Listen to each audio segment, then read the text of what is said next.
Welcome to the Slop Farm. Enjoy the video. In this video, I will explain how to public history and machine learning. First, clearly define your project's historical question or narrative. This initial step is crucial for guiding your entire machine learning endeavor. Consider what stories you want to tell and for whom. For example, you might aim to uncover forgotten voices in a collection of 100,000 historical letters. Understanding your audience, whether it's students or the general public, will shape how you present your findings and ensure maximum impact. Next, focus on preparing your historical data.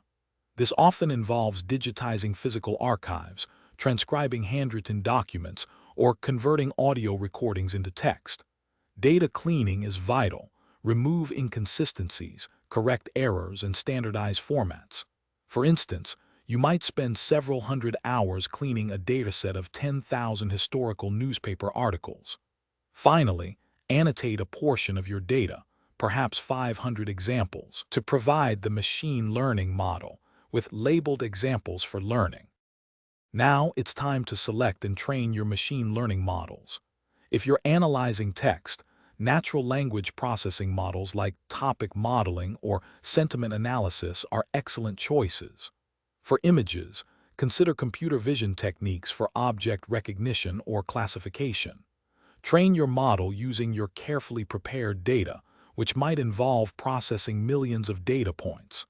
After initial training, evaluate its performance using metrics like accuracy or precision, aiming for an accuracy of at least 85%, and refine its parameters as needed.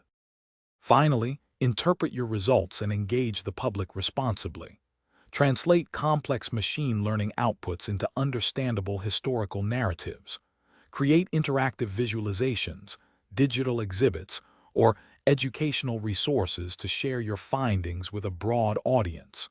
For example, you could develop an online map showing historical migration patterns identified by your model.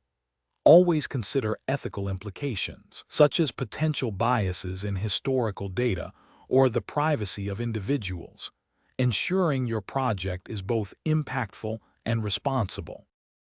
Thanks for watching. Consider subscribing if we helped you today.